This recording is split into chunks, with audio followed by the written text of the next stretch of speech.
What's going on, everybody? Joe at the Big Sky Model Workshop, back again for another Sunday morning model cars and coffee, hosted, of course, by our good friend Paul at Left Coast Model Car Builds. This week we've got some completed plastic. This is a completed group build entry, actually two group builds. So this is my zombie build, that build hosted by Paul and Jason at KRD, Klein Race Car Design. It is also my Saturday night short track build, which is hosted by Mike at Scale Model Outlaw and Jason at the Blue Ox Model Shop. What you've got right here is a version of a car that we would have ran here in our little motorsports series that we run throughout the middle and eastern part of the states. This would have been how we ran them in about 1992 to 95-ish. So what we have is a series we call Bump and Run. The premise was, at that point, was you just took a beater and you gutted it. You put a 6-point roll bar in the basic original rules. It was just a hoop with two kickers front and rear. And you put a pair of mud flaps on it, moved the battery in the gas tank, 4-point racing or 4-point seat belt, not a racing one, but we'll get to that. And we went. Tracks were very muddy, about the consistency of refried beans, if you will. We have jumps. We used to have big, gnarly jumps. Now they're not so bad. Full contact. You could spin, nerf, shove each other, whatever you wanted to do darn near. We would kill cars in rapid fashion sometimes. Things have evolved a bunch. Nowadays, we run cars. We use a lot of retired old street stock cars. We run full roll cages, racing seats, harnesses, nets, fire suits, fuel cells. Cars run twice as fast. We do not beat on each other like we used to. We actually have learned to race each other. And we learned that fixing cars every weekend sucks. So like I said, it has changed a lot. I started racing in the series in 1996. I actually started helping out in 1994. The series started in Roundup, Montana in 1989. Lewistown, where I live, first got it in 1992. I started driving in 96. I am still currently the announcer for the series. So I've seen a lot of changes as time has gone on. Back in the day, we had one series. We didn't have modifieds and stalkers and everything. We all ran one class of car, and we ran on a $500 claim rule, meaning you could claim the winner's car for $500 cash or your car and $300. Kept things in check. You just built whatever you could. A lot of us started off by taking demolition derby cars, converting them over, or there were a whole lot of cars that just weren't good demolition derby cars that were perfect for this style of racing, and they were readily available because nobody wanted them for anything. And so they were perfect. This Galaxy is a perfect example. 1965 to 1972 Fords, guys, terrible demolition derby cars. They are C-channel frame from the engine crossmember forward and the humps back, which means a nice corner shot sends that bumper into that tire and ruins your night. Or if you hit them in the rear, that whole rear section hits the dirt. You got a field plow. I used to love it when somebody had one of these in my demolition derby heats. I knew they were dead meat. But I digress. Let's go to the backstory here. It is 1993. Bump and Run is all the rage in Lewistown. You had to be 18 to enter, so we've got a couple of kids fresh out of high school. Grandma donates them her 1970 Galaxy that has been sitting for a few years. They cobble up what they can based on the $5 an hour they're making working their summer jobs, and we're going to go racing, doggone it. So, first thing they did was they stripped the car down, got rid of your marker lights, got rid of your mirror, got rid of your door handles, got all the glass gone, got the doors booger welded shut with the stick welder they borrowed from their neighbor, roll bar. They got some old black iron 2.5-inch pipe, and they stuck that together with all their might. Got that all done. Threw some chicken wire over top of the driver's side door so you didn't have any rocks or junk or anything come in. We weren't smart enough to be running window nets just yet. That was about 97, 98 we started doing that. We put a Jerry can in the back seat for a fuel system. You couldn't run the stock tank. We would do these with demolition derby cars too. We'd run a boat tank or whatever, usually in the trunk or the back seat area. That is a VCG resins piece, by the way. Thank you, Josh. We've got our mud tires. We cobbled these up from the local tire shop in town. We threw some tubes in them because we knew they were dry rotted and cracked. We didn't care. We just need grippy tires. Rattle Candor number on the door, painted the body with implement paint because it was $20 a gallon, and we didn't care. We just wanted the car to look cool, which is literally what we did in real life. Now, one of the most important rules in Bump and Run at the time was mud flaps. Absolutely had to start the race with mud flaps. They did have to cover the back tire. They did have to be close to the ground. And if you lost one during the race, prepare to get black flagged, because that was an important thing. We used to do things like chain them around the bumper. They outlawed that because you just fling the mud flap onto the trunk and pepper whoever's behind you with mud. So these are bolted to the rear bumper. You were a cool guy if you had the Big Sky Montana mud flaps, if you could afford to pay the $19.99 a piece for those at CarQuest or Napa or the local farm supply store. Well, we got a nice little birthday donation from Grandma to go along with the car, and we put some mud flaps on it. Left the license plate because, well, we had to get the car home to start building it. Trunk's got a couple of tack welds on it to hold it shut. We used to bolt them, chain them, whatever. If you didn't have anything in the trunk, there's no need to have it open. So on to this side here, you can see we did take the time to get a nice job painted on the roof number because the scorers needed to be able to tell what your number was. Later on, we got smart and we had roof fins, but in the first few years, they didn't care. The sides of the car would get so muddy that you wouldn't be able to tell anyway, so you just rattle can them because there's a good chance you were replacing the door or beating it back out. We did not require racing seats, so we have the factory bench seat and the factory dashboard. You can tell they have been dry rotted and cracked. We have got a marine battery box, got our battery mounted on the passenger side floorboard so we can get to it and so that it doesn't get damaged with any frontal collisions. And we've got our fire hole in the hood, so if there is a fire from overheating, oil fires, electrical shorts, all the things that did, and will happen, they could get that put out for you. Got the grill knocked out of it, and we've got ourselves some chicken wire in there to break up the mud so we don't clog that radiator and get it overheating. And we've got our expanded metal in front of the windshield for the same reason, to keep the rocks and the mud and the occasional flying car part out of your face. Especially since we did not necessarily require full face helmets yet. Old motorcycle helmets, open face, you name it. As long as it was a DOT approved helmet. I think my first helmet was a $49 piece from Pomida, if you guys have ever heard of that department store. Under hood, nothing exotic.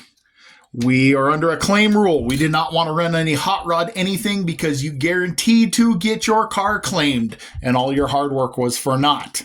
So we have got a 390 with a 2-barrel. I actually rated this engine out of the Firestone's F-150 kit because the kit engine is a Boss 429. No, these cars didn't come with one. No, there was no way you were going to slide one of those in and not get claimed. We rusted up the exhaust manifolds. I kind of did some black wash to kind of make it leak oil a little bit. I cut the back of the carburetor off to make it look like a 2-barrel, but you don't see it under there. I didn't go too crazy under there, just 'cause. So as far as the actual build itself, now that we've taken care of our build, this is basically built as it is getting ready to go run at the Central Montana Fair. We always built brand new cars for the fair. We always wanted to put our best stuff forward, have our best looking car. We did have best paint awards every race back then. Granted, if you were a rookie and you won that, you were dead meat. Everybody was going to hit and scrape and beat and spin and slide and do whatever they could to your car. So you just wanted to look nice, but you didn't want it to look too nice because you would pay the price for that.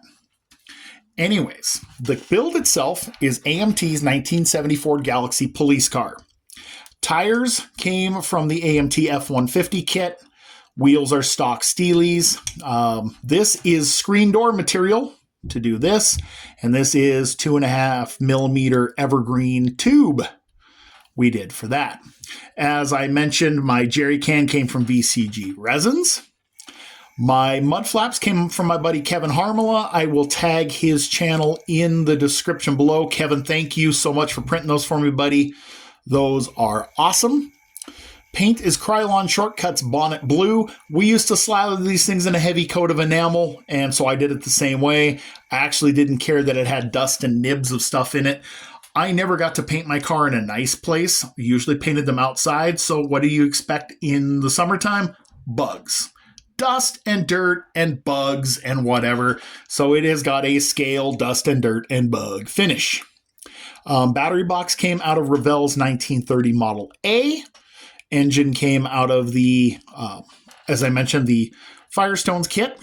Underneath, we just kind of did a little bit of dry brushing with some craft paint, just to kind of muddy it up a little bit. Like we maybe took this thing out and tested it before we took it to go racing. So I could go on and on and on about the things we used to be able to do in these cars. Like I said, we did not require a 4-point seat like a racing harness. If you were clever and smart, you would go ask one of the local drag racers for their old harness and put that in. We did everything from take the factory lap and shoulder belt off the passenger side, bolt it to the middle of the car, and crisscross each other. Sometimes you would take the middle lap belt out of the back seat, sew hoops to it, and run the factory lap belt through it and bolt it to your upright. That is how my car was originally done.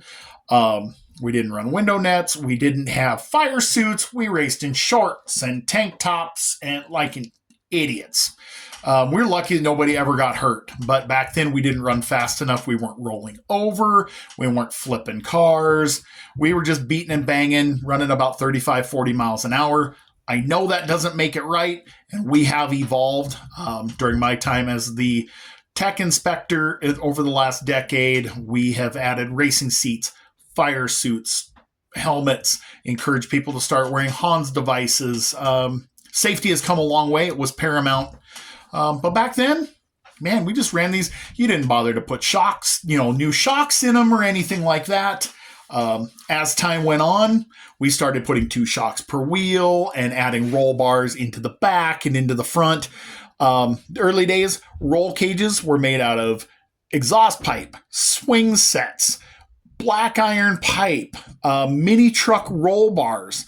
There was one Dodge Charger I remember that raced. The main hoop was a brass headboard, and then they brazed kickers to it. Still fondly remember that old Coke bottle Charger, like a 74-ish or whatever. I could go on and on and on about the stuff we used to do back in the day. If you guys want to hear some stuff like that, maybe I'll build another one of these and share some more of those stories. I am going to throw some pictures of my first car in the slideshow at the end of this, so you guys can kind of see what they were about. If you're into the safety aspect of everything, viewer discretion is advised. That car was a hack job. Main hoop was made out of clothesline. Uprights were made out of exhaust pipe, bench seat, sewn together 4-point seat belt, expanded metal welded over the windshield and the driver's side door. Stock dash was in place, stock wheel, plastic boat tank in the trunk. It was a hack job. Hey, I did have some really cool Yosemite Sam back off mud flaps though. Pretty neat. So there you have it, guys. I am really proud of this little build because, man, does this takes me back. Things were simple back then. They were a lot of fun. Probably romanticizing it a little bit because it'll never be like this again. We could build these cars for $300-$400. Nowadays, it's $3,000 to $4,000 or more. We've got guys with 750 horsepower and reservoir shocks, retired short course trucks, all kinds of neat stuff. It is pretty cool. But man, these old cars from these old days that was a pretty cool deal. So here's our flashback to 1993 and Saturday Night Short Track Racing Central Montana style. Hope you guys dig the build. As always, thank you for liking and commenting and watching and subscribing. Thank you, Kevin. Thank you, Josh at VCG for the jerry can. thank you guys for all the support. Thank you, Jason and Mike, for hosting the Saturday Night Short Track build.